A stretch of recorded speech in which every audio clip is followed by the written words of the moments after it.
Hey guys, and welcome back to my channel. My name is Melissa Siegel. I'm a professor of migration studies, and this is a channel about all things migration. And today we are going to be talking about policy coherence.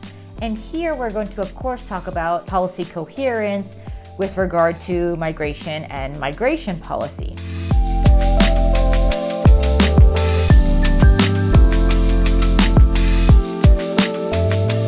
Of course, as usual, I'll be drawing on a lot of different research that has been going on. I'll definitely be drawing on research from the MIGNEX project that I've also talked about quite a lot on my channel, and I'll make sure to link everything in the description. Now, policy coherence is a term that we have heard used a lot in the EU policy context and has really been a buzzword for a number of years now. But what does coherence actually mean, and has the meaning of policy coherence in the EU context changed over time, at least when it's having to do with migration?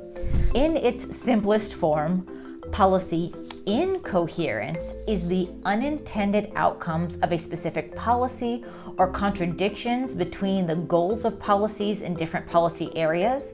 So policy coherence then would be the lack of unintended outcomes of a specific policy, or the lack of contradictions between the goals of different policies in different policy areas. There are also different types of policy coherence. So horizontal coherence refers to the coherence between related fields of policy, such as the linkage between development policy and migration policy. Vertical coherence occurs between different levels of government or governance. So here you could think about coherence between local and national government policy.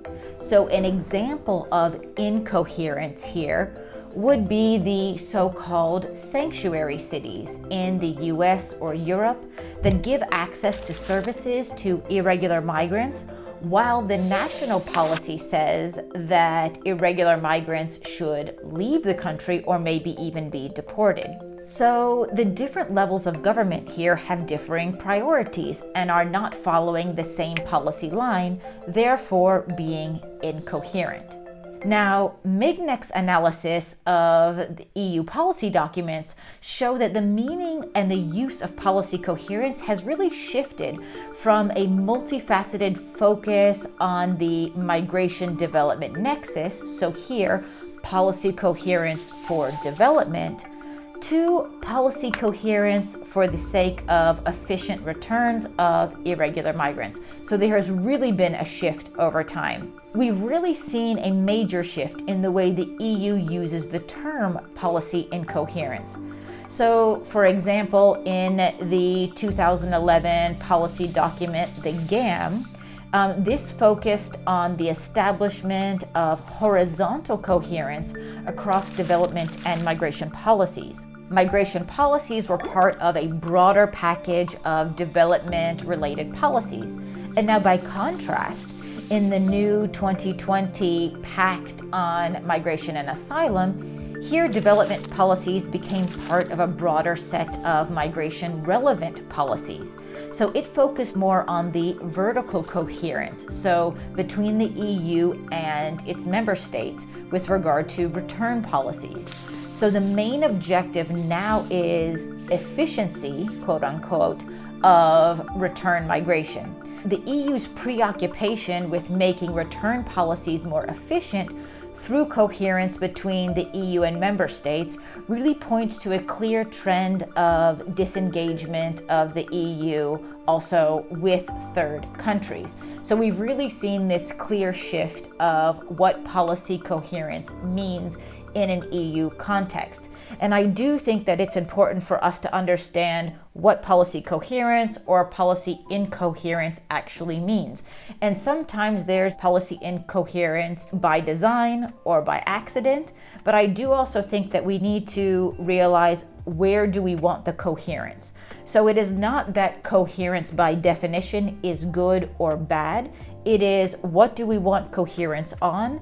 And what we often see is that governments or different levels of governments or different policy actors don't necessarily themselves have the same goals and the same wishes. I think it's also something that we can ask ourselves whether or not we want perfect coherence, or whether it's also necessary for there to be some level of incoherence in policy, because we also don't have full coherence in our understanding, or we don't have full coherence in the goals that we have, whether or not this is different parts of government, different levels of government, or different kinds of policies. So I think these are important questions to ask when these buzzwords are being used on a regular basis, and when it does often seem that policy coherence is often the goal of governments and even international organizations sometimes. Well, I hope this video just gave you a quick look and a little bit more of an understanding of what policy coherence actually is, and particularly in the context of migration. If you have any examples of policy coherence or incoherence, feel free to put them in the comments. We'd love to see those and to see your own experiences.